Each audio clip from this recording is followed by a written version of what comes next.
네, 은혜로운 찬송 감사함을 드립니다. 오늘 설교 제목이 오늘은입니다. 오늘은 무슨 날일까요? 네, 어떤 분은 주일입니다. 그런 분이고 다 맞습니다. 네, 오늘은 어떤 의미가 있는지 세 가지로 좀 말씀을 전하도록 하겠습니다. 오늘은 우리 교회로서 당회를 치르는 날입니다. 당회하면 어떤 것이냐면 1년을 마감하는 거예요. 그래서 1년 동안에 하나님께 중직들은 2부씩 보고서를 써서 보고하는 날입니다. 그래서 제가 이렇게 신앙생활을 했습니다. 이렇게 봉사했습니다. 여러분, 그 의미는 어떤 의미가 있느냐면 이렇게 1년이 지나듯이 10년, 20년 지나서 우리가 언젠가는 하나님 앞에 서서 보고할 날이 있을 겁니다.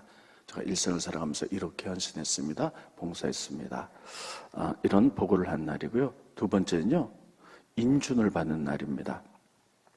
여러분들이 성가대, 대장, 또 7개 부서장, 또 교사, 또 여러 가지 남성교, 여성교 회장들을 뽑았는데 당일 때 인준을 받아서 그때부터 일하는 날입니다. 세 번째는요, 가장 중요한 투표가 있는 날입니다. 저기는 집사님은 아닙니다. 우리 당일 때 신천집사, 신천권사, 신천장로 이번에 많이 뽑아내는데 장로님, 신천권사님들을 투표로 뽑아낸 날입니다. 그래서 이분들이 투표로 뽑아서 1년 동안 잘 봉사할 수 있도록 하는 날입니다. 또 네 번째는요, 내년도 목표를 말씀드린 날입니다. 2023년도 우리가 이런 목표대로 살았습니다. 2024년도에는 이러한 목표로 나가겠습니다. 여러분, 성가대 위에 현수막을 보시면 2024년도 목표가 써 있습니다. 조금 있다가 설명해 드리도록 하겠습니다. 네, 이렇게 여러 가지 일들을 합니다. 반면에 당회가 지난 다음에 별일 없으면 보름 있다가 구역회를 합니다. 구역회는 뭐냐면요, 당회는 세례교인 이상 와서 다 참석하는 거고요. 구역회는 구역 식구들이 따로 있습니다. 이분들이 와서 지난 1년 동안 돈을 어떻게 썼는지 교회 결산을 한 날입니다. 그리고 잘 썼는지 어쨌는지 우리가 감사 보고를 받죠. 이미 감사를 다 받았습니다. 세 번째는 그리고 내년에 예산을 통과합니다. 내년에는 이렇게 하겠습니다. 그래서 당회가 구역회가 1년 중에 가장 큰 행사입니다. 아무튼 오늘은 당회를 치르는 날인데요. 나머지 것들은 보고, 인준, 투표 이런 것들은 당회 때 다 오셔서 기도하면서 일꾼들을 뽑아내시기 바랍니다. 당회 때의 가장 큰 것 중에 하나가 내년도 목표를 말씀드리는 거예요. 여러분 아시다시피 2024년도 목표는 부흥입니다. 따라하겠습니다. 부흥. 우리가 2023년도도 목표가 부흥이었죠. 근데 왜 부흥으로 잡았느냐? 제가 별일이 없으면 당회를 한 달 앞두고 항상 10월 말쯤에 기도원에 갑니다. 올해도 기도원에 가서 하나님께 여러 가지 기도했을 때 하나님, 내년도 우리 교회가 어떻게 했으면 좋겠습니까? 하나님께 물었을 때 하나님께서는 저에게 이런 마음의 그림을 보여주셨어요. 커다란 독수리가 나타났는데 막 날개짓을 하더니 휙 날아가는 모습이었어요. 독수리가 날개치고 올라감 같이 부흥하라는 이야기구나. 성경에 보니까 이사야서에 이런 말이 있습니다. 스크린 보십니다. 이사야서 40장 31절에 보면요, 오직 독수리를 앙망한 자는 셈을 얻으리니 독수리가 날개치고 올라감 같을 것이요. 그래서 이것을 모티브로 잡았습니다. 그동안에 2023년도 1년 동안도 여러분 우리들이 부흥을 우리가 목표로 잡았죠. 코로나가 끝나기 때문에 이제 6개월 동안은 심령의 부흥을 위해서 기도하자. 그리고 가을, 겨울에는 우리들이 교회 부흥을 위해서 기도하자. 그래서 지지난주에도 우리가 총동원주를 해서 오랜만에 많은 분들이 새로 오셨습니다. 그래서 부흥의 기초를 다 깔았어요. 하나님 2024년도에는 이것 위에 독수리가 날개치고 올라간 같이 비상하라. 이런 마음을 줘서 올해의 목표가 또다시 부흥입니다. 따라해 보겠습니다. 독수리가 날개치고 올라감 같이. 네. 그런데 이 부흥은요, 그냥 되는 건 아니죠. 거기 밑에 세 가지 목표가 있습니다. 첫 번째 문제는 성령 충만이에요. 성령 충만은 뭐냐면 교회 주는 성령님이세요. 우리가 여러 가지 프로그램과 훈련을 놓단지라도 성령님이 기름 부으시지 않으면 교회가 부흥할 수가 없습니다. 그래서 성령 충만 잡았고요. 지금은 누가 뭐래도 마지막 때입니다. 성경 보면 마지막 때에 성령을 물 붓듯이 모든 세상에 부어주신다고 약속하셨어요. 스크린 보십니다. 사도행전 2장 17절에 보면 하나님이 말씀하시기를 말세에 내가 내 영을 모든 육체에 부어주리니. 자, 하나님이부터 부어주리니까지 다 같이 읽어봅니다. 시작. 하나님이 말씀하시기를 말세에 내가 내 영을 모든 육체에 부어주리니. 하나님의 약속이기 때문에 마지막 때는요 늦은 비가 내린 시대예요. 그래서 2024년도에 성령께서 우리 교회에 성령의 늦은 비를 내리실 줄로 믿습니다. 그래서 성령이 충만해야만이 우리가 부흥하고 독수리가 날개치고 올라갈 수가 있어요. 그래서 성령 충만하기 위해서는 말씀과 기도가 있어야 됩니다. 그래서 올해도 말씀 1독 운동, 새벽 기도도 다 할 거고요. 3독 배가 운동도 다 하게 될 겁니다. 그리고 그 말씀을 기도함으로 말미암아 이룰 수 있도록, 그래서 성령 충만한 교회 만들 수 있도록 여러분들에게 애쓸 거고요. 교회 부흥을 위해서는요, 이제 2024년도에는 기도원도 좀 우리가 자주 갈 거고요. 또 여러 가지 부흥회도 좀 하고, 그래서 여러분들의 심령이 이렇게 부흥될 수 있도록 우리가 애쓸 겁니다. 두 번째는 성령 충만해서 우리가 그러면 사도행전에 보면 성령 충만하자 그들이 배가로 부흥됐어요. 그래서 두 번째는 배가 부흥입니다. 따르겠습니다. 배가 부흥. 모든 생명 있는 것들 생명을 낳습니다. 그래서 우리가 성령 충만하면 결과는 교회가 부흥하는 거죠. 우리 심령이 부흥하는 거죠. 그래서 오랫동안 기도했어요. 내년도에는 우리 교회 어떻게 배가 부흥됐으면 좋을까 하다가요, 제가 기도한 중에 100명 열매 등록을 잡았습니다. 여러분 보시기에 100명? 별것도 아닌 것 같아요. 그러나 지금 상황이 전혀 다릅니다. 코로나 이전에는요, 우리가 전도를 하든 안 하든 많은 분들이 왔어요. 코로나 끝난 다음에 지금 정말 한 분이 우리가 전도하니까 너무나 어렵습니다. 그래서 우리가 2024년도에도 전도에 최선을 다할 거예요. 그래서 100명을 등록을 해서 열매를 함께 올려드릴 거예요. 왜 이런 생각을 하냐면요, 양적인 부흥이 없이는 절대 질적인 부흥이 있을 수가 없습니다. 그래서 양적 부흥이 일어나게 할 거예요.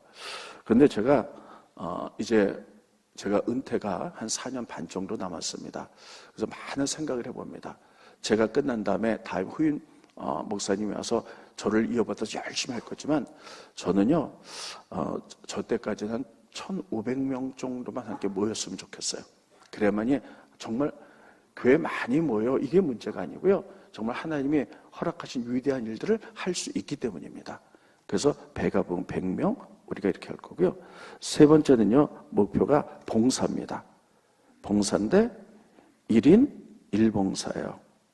지금도 많은 분들이 봉사하십니다. 성가대 교사. 제가 너무나 감사한 것은 주일날 1부 예배를 마치고 나면 많은 분들이 오케이 이렇게 가운을 입고요, 어린아이부터 우리 장로님들까지 교회 주변을 다 청소하세요. 오늘도 보니까 오늘 초등학생 한 1, 2학 정도 됐겠어요. 빨간 쪽 들고 막 이렇게 담배꽁초 줍고 막 이러더라고요. 그래서 아유 대단하다, 고맙다, 제가 이렇게 했는데, 여러분 하나님이 우리를 부르신 목적은 단순히 예수 믿으라는 목적이 아니라 하나님 나라에서 봉사하게 함이에요. 그래서 많은 봉사들이 있습니다. 뭐 주일날, 목요일날 우리가 반찬 봉사도 있고요. 또 우리들이 뭐 성가대, 교사 이런 모든 부분들이 봉사이기 때문에 꼭 여러분들이 일 봉사를 하셔서 우리가 부흥하는데 같은 목표로 나가게 되시기를 예수님의 이름으로 축원드리겠습니다. 두 번째는 오늘은 어떤 날인가? 또 뭐가 안 돼요?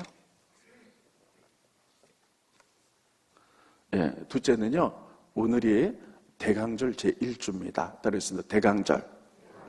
대강절 혹은 대림절 이렇게 얘기도 합니다. 대강절은요, 성탄절로부터 한 달 전에 4주 전부터 우리가 지키는 절기입니다. 오늘 대강절 첫 주예요. 대강절 혹은 대림절 이렇게 부르죠. 오늘 제1주입니다. 그러면 대강절은 이 땅에 예수님이 오신 것을 목말라 기다리는 거예요. 우리를 구원하시기 위해서 오셨죠? 그래서 한 달 전부터 첫째 주에는 촛불 하나, 둘째 주에는 둘, 셋, 넷, 성탄절에는 5개 촛불을 켜고 우리가 예배를 드리는 거죠. 그럼 대강절, 대림절의 뜻은 뭐냐? 라틴어로요. 이것은 온다 이런 뜻이에요. 그렇습니다. 온다. 누가 오시는 겁니까? 죄에서 구원하기 위하여 이 땅에 메시아가 오는 것을 목말라 기다리는 거죠. 그래서요, 우리가 기독교 절기 있잖아요. 기독교 절기는 대강절을 기초로 해서 그 다음부터 다 만들어지는 거예요. 그래서 대강절 온다는 뜻이 있어요. 그러면 여러분, 우리가 대강절 이렇게 기다리는, 예수님의 오심을 기다리는 이유는 뭘까요? 2가지가 있죠. 첫째는 우리를 구원하시기 위해서 오세요. 두 번째는 우리를 도우시기 위하여, 고난 중에 있는 우리를 도우시기 위하여 이 땅에 오시는 것입니다. 자, 이 부분 첫째, 구원을 위해서 오셨어요. 우리 모두 죄인입니다. 근데 죄인인 우리를 구원하기 위해서는요, 3가지 조건을 갖춰야 돼요. 첫째, 사람이어야 돼요. 동물이 우리를 구원할 수는 없어요. 두 번째, 죄가 없어야 돼요. 죄 있는 사람이 죄인을 구원할 수는 없죠. 세 번째, 피 흘림이 있어야 돼요. 이 3가지 조건이 있어야만이 우리를 죄에서 구원할 수가 있습니다. 네, 여러분, 이 땅에는 죄 안 지은 사람 한 명도 없죠. 그래서 하나님께서는 우리를 죄에서 구원하기 위하여 하나님의 독생자 예수 그리스도를 이 땅에 육신을 입고 이 땅에 오게 하셨어요. 이게 바로 예수님이에요. 그는 죄가 없죠. 그래서 그분은 참 하나님이면서 동시에 참 인간입니다. 그분이 이 땅에 오셔서 피 흘려 돌아가셨어요. 그러면 예수님이 왜 피 흘려고 돌아가셔야 될까요? 그게 우리 구원과 어떤 상관이 있을까요? 하나님이 가장 미워하는 게 죄입니다. 따르겠습니다. 죄. 정말 죄 짓지 마세요. 죄 좀 바로 하게 하세요. 근데 죄를 지면 하나님이 가장 미워하기 때문에 죄가 어떻게 용서받는가? 뭐 제단의 십자가 밑에서 하루 1000번 절을 해야지 용서받나? 아무리 선한 일을 해도 절대 용서받을 수 없습니다. 하나님이 죄를 지면 생명이 죽어야만이 용서받을 수 있도록 이렇게 죄를 미워하셨어요. 우리가 죄를 지면 우리가 죽을 수는 없잖아요. 그래서 구약에서는요, 정결한 짐승들이 대신 죽었어요. 양, 비둘기, 송아지 같은 것들을 죄를 지면 우리가 갖고 옵니다. 그러면 제단 앞에서 내가 그 동물에게 안수해서 내 죄가 그 동물에게 들어가도록, 그리고 동물을 죽여서 피를 뿌리죠. 그럼 주님이 용서해 주셨어요. 그러면 여러분, 이게 동물 제사는요, 죄 짓고 나면 또 잡아야 돼. 또 잡아야 돼. 이례적이에요. 또 그렇기 때문에 이제 불완전하기 때문에 하나님께서는 우리의 죄를, 모든 미래의 사람까지 모든 죄를 용서해 주시기 위하여 하나님이신 그 아들 예수 그리스도가 인간의 옷을 입고, 그분 죄가 흠도 없으시죠. 오셔서 십자가상에 피 흘려 돌아가셔서 우리 인간의 모든 죄를 이미 용서하셨어요. 과거의 죄, 미래의 죄, 현재의 다 용서하셨어요. 근데 이것을 받아들이고, 따르겠습니다. 받아들이고 믿는 거예요. 그래서 믿음으로 죄를 고백할 때 우리 죄가 용서함 받고 구원받는 줄 믿으시길 바랍니다. 그래서 첫 번째 예수님 오신 목적은 우리를 구원하시기 위해서 오셨다. 누가 우리를 구원해 줍니까? 아무리 선한 일을 하고 착한 일을 한다 할지라도 그것에 구원에 이를 수는 없어요. 우리 죄를 구원해 주실 그분을 목말라 기다린 것이 대림절입니다. 두 번째는 우리를, 고난 가운데 있는 우리를 도우시기 위하여. 성경에 보면 히브리서 2장 9절에서 18절 따라했습니다. 히브리서 2장 9절로 18절. 여기가 예수님이 이 땅에 오신 목적을 가장 잘 쓰고 있어요. 모두 6가지로 쓰고 있어요. 자, 그러면 다 읽을 수는 없고요. 6가지 한 절 한 절 보겠습니다. 스크린 보시죠. 예수님이 오신 목적 마지막 부분만 보겠습니다. 하나님의 은혜로 말미암아 모든 사람을 위하여 죽음을 맛보려 하심이라, 죽으려고 오신 거예요. 두 번째, 또 보여주세요. 히브리서 2장 14절에 보면요, 자, 마지막 부분, 죽음의 세력을 잡은 자 곧 마귀를 멸하러 오셨다. 네. 세 번째, 히브리서 2장 15절에 보면요, 또 죽기를 무수함으로 한평생 매어 종로로 타는 모든 자를 놓아주려 하심이라.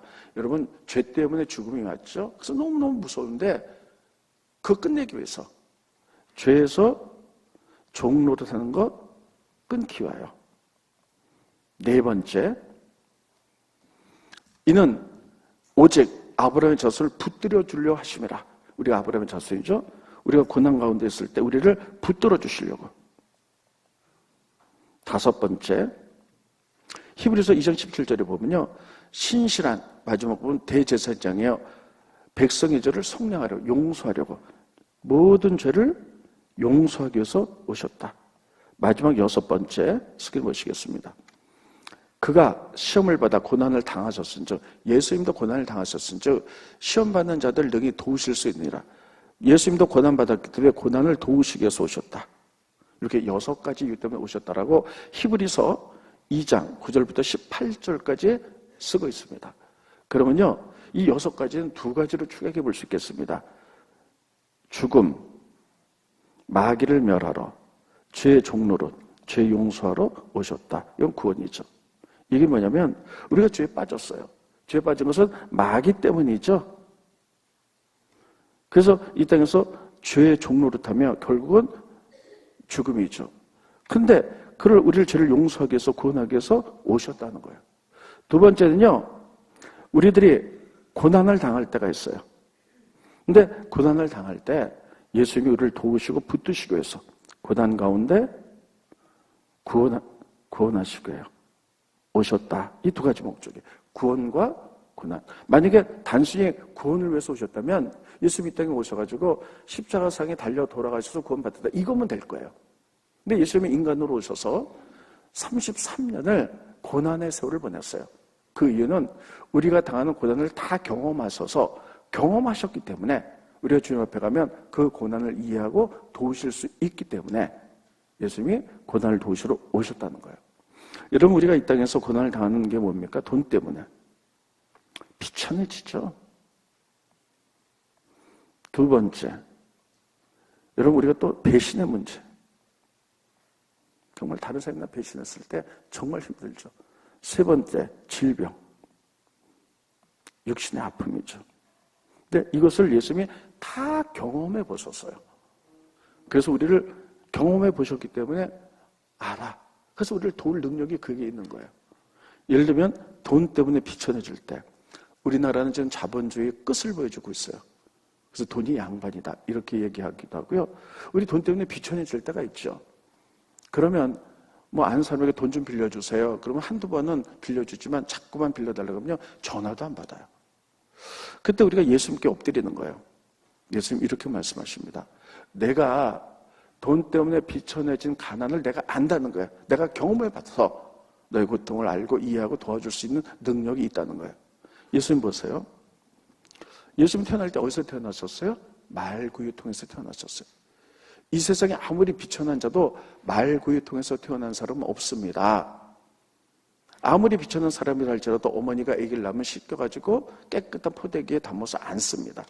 말구유에 태어났다는 것은 인간 중에 가장 비천하게 태어났다는 거예요. 그리고 예수님께서는요, 육신의 아버지 요셉이 일찍 돌아가셨어요. 그래서 어려서부터 목수 생활을 하시면서 가족을 부양하셨어요. 그러니까 가난이 뭔 줄 알아요. 또 예수님께서 아주 청빈하셔서 제자들과 함께 다니실 때 배가 고프잖아요. 그럼 안식일날 밀밭에 가서 밀을 까부시면서 드셨어요. 여러분, 오늘 오신 분들 가운데 먹을 양식이 떨어져서 남의 쌀가게에서 이렇게 해서 먹은 사람이 있나요? 그렇진 않죠. 이것들을 다 경험해 보셨기 때문에 예수님이 이거 왜 경험하셨을까요? 가난하고 비천한 자를 경험해 보셨기 때문에 그들을 도울 능력이 그분에게 있다는 거예요. 그래서 이 고난에 두 번째는 배신당하셨어요. 여러분, 가난도 힘들지만 사랑하는 사람에게 배신당하는 것처럼 아픈 것은 없죠.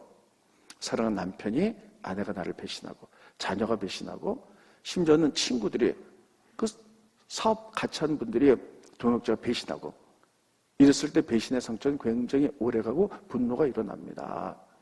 여러분, 예수님은 이 배신의 상처를 아셨어요. 왜냐하면 예수님이 그 많은 사람 가운데 밤이 맞도록 기도하고 12 제자를 뽑으셨죠. 그런데 가룟 유다가 은돈 30냥 때문에 예수님을 배반했어요. 예수님이 그 상처를 아세요. 그래서 우리가 사람들에게 배신을 당했을 때 주 옆에 엎드리면요, 다 안다는 거예요. 그래서 그분이 경험해봤기 때문에 우리를 위로하고 우리에게 소망을 주고 치료하게 될 줄로 믿습니다.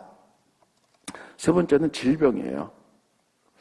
요즘은 모든 환경과 먹거리가 오염됐기 때문에 여러분 정말 심각한 병들이 많아요. 특별히 암이 굉장히 많죠. 암으로 돌아가신 분들도 많아요. 얼마나 아프면 돌아가실까 이런 생각도 해보고요.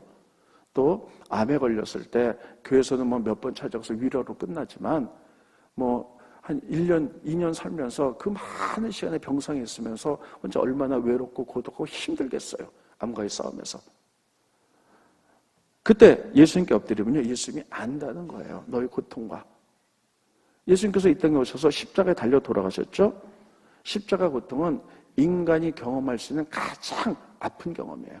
온몸이 다 찢어지고 등허리가 갈라져서 채찍 맞아서 뼈가 보이고 손과 발에 신경이 끊어지고 뼈가 꺾이고 옆구리에 창을 맞아서 피 한 볼까지 다 흘리고 심장에 파열해서 죽는 병이 이게 십자가입니다. 예수님이 다 경험해 보셨어요. 그래서 예수님이 이렇게 경험해 봤기 때문에 이 고난에 너희를 도울 수 있다. 이것 때문에 왔다는 거예요. 히브리서에 보면 2장 9절로 18절에 보면 우리를 죄에서 구원하기 위하여 모든 고난 가운데 우리를 도우시기 위하여 흔들린 믿음을 붙잡기 위해서 오셨다 약속하고 계십니다. 이게 예수님이 오신 이유입니다. 그래서 우리가 그분을 목말라 기다리는 거예요. 한 달 전부터 우리를 위로하고 힘주시기 위해서. 이게 오늘이 대강절 첫 주입니다. 마지막으로 세 번째는요, 오늘이 어떤 날이냐? 대강절 첫 번째 초를 키는 날이에요. 첫 번째 초. 아까 말씀드렸죠? 첫 번째 초는 무엇을 의미한다고요? 그냥 잊어버리세요. 그래서 제가 다음에 또 하죠. 소망. 소망의 초요. 두 번째는, 첫째도 모르고 두 번째 아시겠어요? 됐습니다. 첫 번째만 할게요. 그래서 소망의 초. 소망이에요. 여러분, 예수님 당시에 얼마나 많은 사람이 절망 중에 있었나 몰라요. 로마 나라의 주권을 빼앗기고, 여러분, 얼마나 시달렸는지. 그래서 돈을 벌면 다 세금으로 바치고, 그리고 경제적으로 어렵고, 뿐만 아니라 정치가 혼란스럽고요. 또 여러분 그 하나님을 믿는데 종교 계급, 바리새인들, 사두개인들 너무나 혼탁스럽고, 그래서 그들에게 소망이 없었어요. 그들의 소망은 오직 예수, 메시아였어요. 그분이 오셔서 모든 전쟁을 종식시키고 우리를 잘 살게 만들고 평화롭게 만들고 그리고 우리에게 하나님 나라를 선물할 그분, 그것을 목말라 기다리면서 첫 번째 초, 소망의 초를 우리가 붙이는 겁니다. 이것을 통해서 예수님 오신 지 2000년이 지난 오늘 대강절을 맞이해서 소망의 초를 키는 이유는 두 가지입니다. 첫 번째, 우리의 평화를 주시기 위해서 오신 예수님을 우리도 목말라 기다리는 거예요. 지금 얼마나 살기가 힘들고 세상이 불안합니까? 여러분, 전 세계에서 전쟁이 끊이지 않죠. 경제적으로 너무너무 어렵습니다. 소망이 없는 이 시대. 그러나 우리를 구원하고 우리에게 하나님 나라를 선물로 주시기 위하여 예수님이 오시는 그것을 바라보는 거예요. 이 소망. 그러면서 동시에 2000년 전에 예수님 오셨잖아요. 동시에 다시 오실 예수님 따라오겠습니다. 다시 오실 예수님. 재림 예수님을 동시에 바라보는 거예요.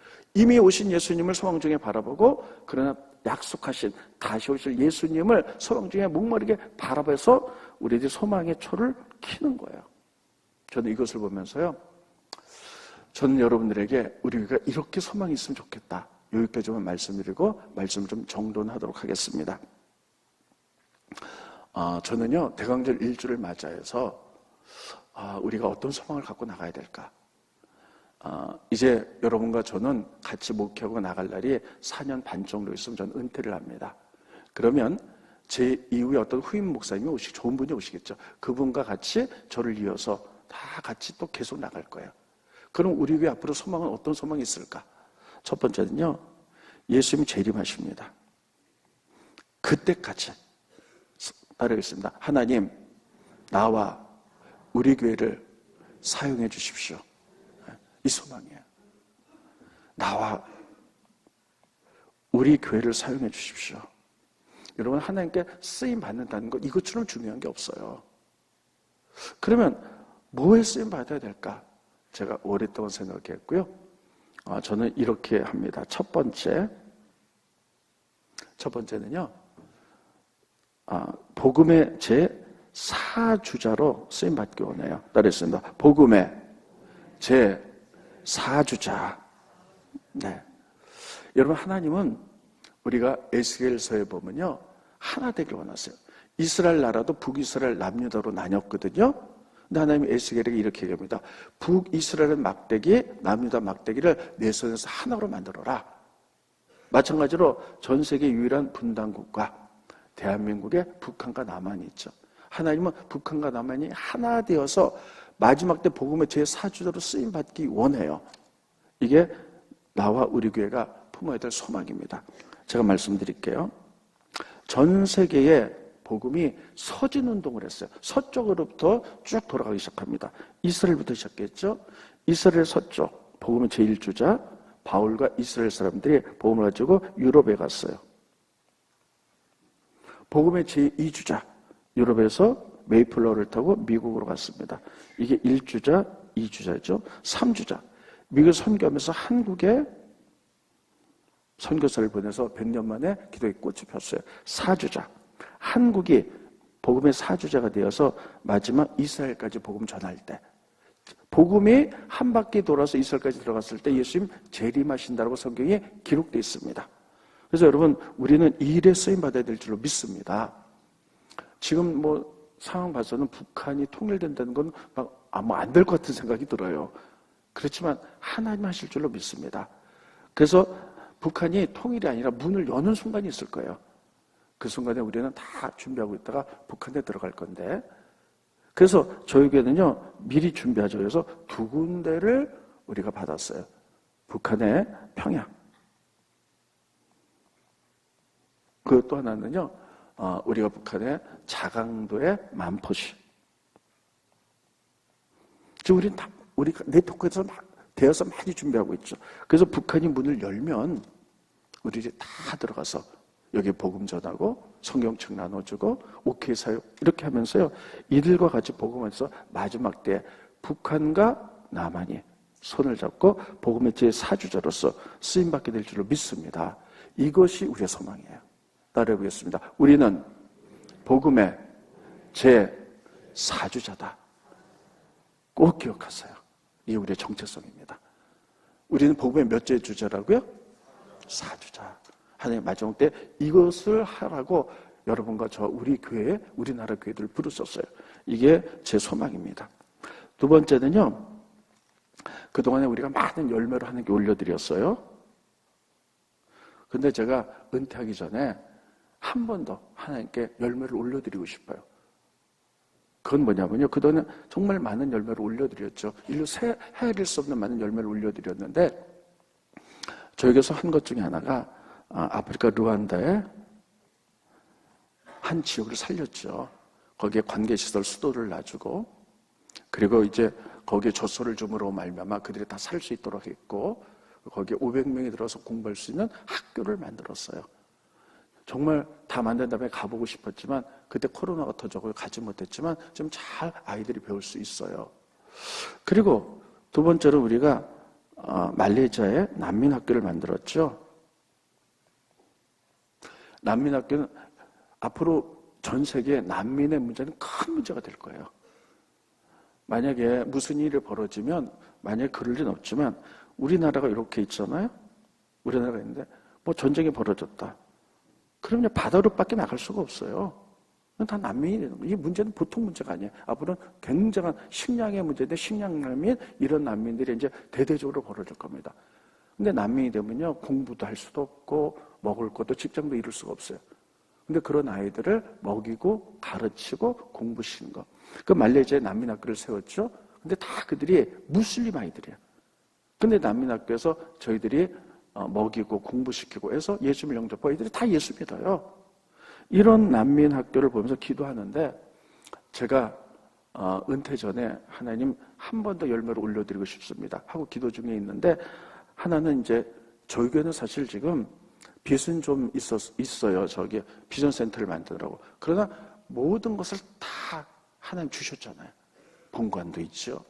식당도 우리가 다 샀지요. 교육관도 다 우리가 샀죠. 또 선교 비전센터도 다 사서 하는 거예요. 그러니까 빚은 좀 있지만 다 갖췄어요. 부족함이 없어요. 그래서 우리가 정말 하나님께 올려드리고 싶은 건 이런 일을 하고 싶은 거예요. 그래서 제가 기도하면서 장로님이랑 사역을 앞으로 하고 싶은 거는 이런 겁니다. 이 난민학교, 말레이시아 난민학교가요, 어떤 학교냐면 렌트를 했었어요. 이 건물을. 그래서 불안하기 때문에 걷다가 이렇게 건물을 만들어서 그래서 거기에 집도 짓고 해서 뭐 우리 교인들이 수시로 가서 봉사도 하고 쉬기도 하고 이런 거를 열매로 올려드릴까? 아니면 난민학교로 데려가고 다시 막 전쟁 중에 있는 나라들 있잖아요. 그런 나라가 전쟁이 끝나고 휴진이 굉장히 크죠. 지금 이제 수단이라는 나라도 지금 내전이 있어갖고요. 아프리카 전체로 막 퍼졌는데 이 아이들 다 무슬림 아이들이거든요. 그런 곳에다가 또다시 난민학교 같은 걸 만들어서 이 아이들이 다 공부할 수 있도록 할까? 이거는 지금 기도 중에 있고요. 우리 장로님들과 같이 여러분과 기도하면서 결정하게 될 겁니다. 2024년도는 아니고 그 다음에 우리가 이런 것들을 해서 하나님께 영광 돌려드리고 싶은 거예요. 그래서 저는 우리 교회 부목사님들도 정말 잘 돼서 나갔고 이게 다 열매잖아요. 그러기 위해서 저는 이런 생각도 해봅니다. 우리가 예수님 오실 예언을 보면요, 미가서에 이렇게 돼 있어요. 유대 땅 베들레헴아, 너는 작을지라도, 베들레헴이 작죠. 너에게서 목자가 태어날 것이다. 이게 뭡니까? 이스라엘 베들레헴은 작아요. 근데 메시아가 태어나서 그 작은 나라가 전 세계에 영향을 끼치고 변화를 시키잖아요. 미국, 유럽, 한국 다 변화시키잖아요. 저는 이게 너무너무 은혜를 받아요, 이 말씀에. 그래가지고요, 우리 교회, 대형교회는 아니에요. 우리 교회는, 고양시에서 큰 교회 중 전국교회를 보면, 막 큰 교회 되고 싶은 마음은 저는 없습니다. 우리가 하나님을 힘차게 하기 위해서는 1,500명 정도만 됐으면 좋겠어요. 지금 우리가 당회 때 보니까요, 한 1,000명 조금 안 되더라고요. 코로나 때 좀 줄었죠? 그래서 우리가 올해는 100명을 목표로 이렇게 해서 이 정도만 되면, 저 은퇴까지 이렇게 되면요, 베들레헴처럼 교회가 돼서 훈련돼가지고 전 세계에 영향을 끼치는 막강한 일을 하게 될 것 같아요. 열매로 함께 올려드리기 위해서 저는 이것을 생각하는 거예요. 그래서 우리가 세상의 영향력을 바라는 복음의 사주자가 되고, 또 이제 우리나라를 뛰어넘어 지구촌에 정말 어려운 당을 많은 사람을 했을 때 그것이 여러분과 제가 하나님 나라 가면 받을 상급인 줄 분명히 믿습니다. 우리가 이런 일을 함으로 말미암아 이게 주님 오시기 전에 대강절의 첫 번째 소망초를 키면서 우리의 소망이에요. 주님 다시 오십시오. 그때까지 나와 우리 교회를 사용하십시오. 그때까지 어떤 일을 할 거냐면 바로 이런 일들을 하겠습니다. 복음의 제4주자가 되고 우리 지역사회도 변화시키고 전 세계에 나가서 많은 난민들과 무슬림 사람들을 변화시켜서 열매로 올려드리는 것, 이 목표를 놓고 여러분 우리가 한 목표로, 우리가 공동의 목표로 바라보고 우리가 나가는 여러분과 제가 되기를 예수님의 이름으로 축원드리겠습니다. 오늘은 이거 설명하고 같이 품는 날입니다. 기도하겠습니다. 고마우신 주님, 은혜를 감사함을 드립니다. 오늘은 당일을 통해서 우리들이 새로운 일꾼들을 뽑아내는 날입니다. 또 오늘은 대강절 제1주라서 예수님 오신 것에 대해서 기뻐하면서도 우리가 다시 오실 예수님 소망의 초를 키면서 우리들이 특별히 우리의 소망, 앞으로 우리가 어떻게 쓰임받을 것인가에 대해서 서로 비전을 나눴습니다. 이 일을 놓고 우리가 더 열심히 애쓸 수 있도록 도와주시고 많은 열매를 하나님께 올려드려서 나중에 천국 갔을 때 정말 잘했다 칭찬받는 저희들 돼갈 수 있도록 인도하여 주시옵소서. 부족한 정도 은퇴할 때까지 일을 놓고 최선을 다하겠습니다. 우리 교인들도 최선을 다해서 정말 풍성한 교회가 돼갈 수 있도록 도와주시고 교회를 뛰어넘어 지역사회와 모든 사람들에게 희망과 꿈과 이런 소망을 주는 교회가 되갈 수 있도록 복 내려 주시옵소서. 예수님의 이름으로 기도하옵나이다. 아멘.